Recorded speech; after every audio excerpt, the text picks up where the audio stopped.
Horror as man jumps into jet engine. Man commits suicide by throwing himself into passenger jet engine at Milan-Bergamo Airport. A tragic incident occurred at Milan-Bergamo Airport in Italy when a 35-year-old man reportedly committed suicide by running and throwing himself into the engine of a passenger jet preparing for takeoff. Actually, the man arrived at the airport in his own car, entered the terminal building, and abandoned the vehicle before making his way into a restricted area leading to the runway. Let's get into the thick of it in today's AI podcast episode. Today, we're looking at a really tragic and frankly quite disturbing incident. Happened at Milan-Bergamo Airport. An individual died after entering an active jet engine. It's one of those events that's hard to wrap your head around. And it definitely makes you think about security. You know, in these places, we assume we're just locked down tight. So for this deep dive, what are we actually getting into? Well, we're going to try and pull apart the specifics of what happened in Milan, trace the sequence of events, how it unfolded, and then, importantly, put it into context. Look at a couple of other incidents, incredibly rare, thankfully, but similar.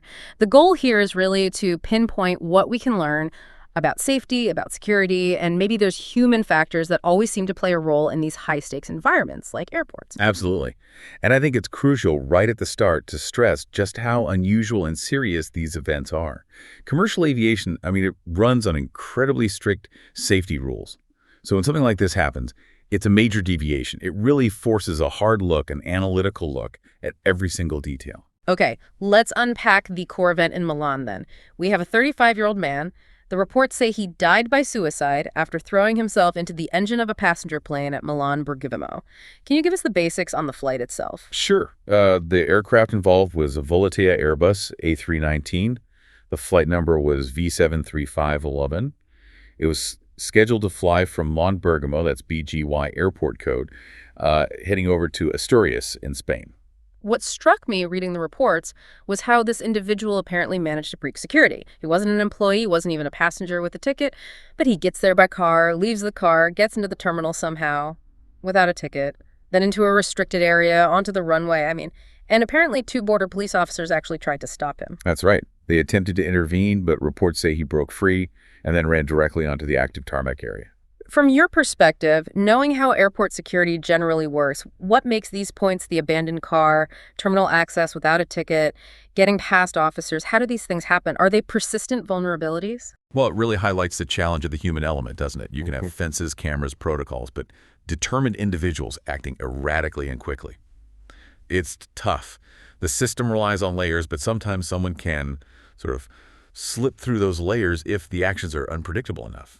It seems his determination and speed might have just outpaced the immediate response, even though officers were right there. And understanding the aircraft's status at that exact moment is key. Flight radar 24 data, it shows the plane had only just started moving. We're talking about 1 minute and 55 seconds into its taxi. So the engines, they were definitely active. They were completing the pushback procedure. These engines, they can hit nearly 15,000 RPM. It's an incredible amount of power. Creates a lethal suction force even several feet away. It's not like a car engine at all. It's just, an unbelievable sequence. And the immediate aftermath must have been just chaos. You had the airport's police, the flying squad, forensics scientific unit from Bergamo Police HQ, all responding fast. A local prosecutor came to the scene too. And tragically, it was the firefighters who had to recover the victims' remains. And the knock-on effect for the airport operations was immediate and significant. Milan-Bergamo had to suspend everything around 10:2 in the morning. Volotea confirmed it slightly later, about 10:35. This meant flights getting diverted. Bologna, Verona, Milan, Malpensa took the overflow, ended up with 8 departures canceled right away, and I think the total flight cancellations hit 19 before they could slowly start resuming services later on. And the official statements, well, they were pretty brief initially, which you'd expect. Volotea confirmed an incident with someone not on board and not affiliated. They stressed the passengers and crew were safe, 154 passengers, 6 crew. Sacco, the airport operator, just mentioned an incident on the taxiway under investigation. And the local airports association confirmed the suspension due to a serious issue on the apron. Very standard, factual crisis communication, really. Okay, so this Milan incident is shocking, but here's where it gets, I think, really interesting contextually. This isn't the first time something like this involving a person and an active jet engine has happened, though it is incredibly rare. That's a crucial point. While the circumstances can differ, The common thread is the sheer devastating power of these engines. Take, for instance, 2023, there's a tragedy in Iran. An aircraft mechanic, Abulfazol Amiri, happened at Chabahar Konarak Airport. He was working on a Boeing 737-500 doing an engine test run. Apparently, he went back to get a tool he'd forgotten, got too close, and was pulled into the engine. There was a safety perimeter, but it still happened. A terrible accident, clearly not intentional self-harm like the Milan case seems to be. Right, an accident versus something else entirely. And that brings us to another case from 2023. This one, unfortunately, feels much closer to what might have happened in Milan in terms of intent. It involved David Renner, who was a ground crew member contracted by Delta Airlines. This was at San Antonio International Airport in the U.S. The NTSB, that's the National Transportation Safety Board, they investigated and concluded his death was intentional, a suicide. He deliberately walked into an active engine. The autopsy confirmed blunt and sharp force trauma, a grim parallel. Exactly. It's quite striking. You have these extremely rare occurrences, but the outcome is the same horrific one when someone gets that close to a running jet engine. The physics involved are just overwhelming. Doesn't matter if it's accidental or intentional, the danger is absolute.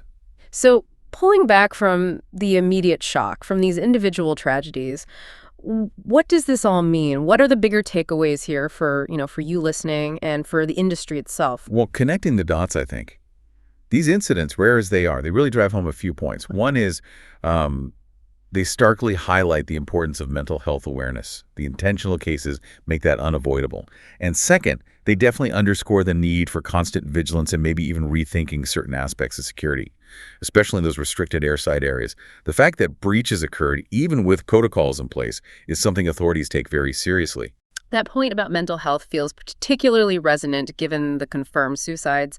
Is it about needing better support within the high-pressure aviation environment itself, or is it more about wider societal issues just spilling over into these secure zones? It's a really good question. It's likely a bit of both, isn't it?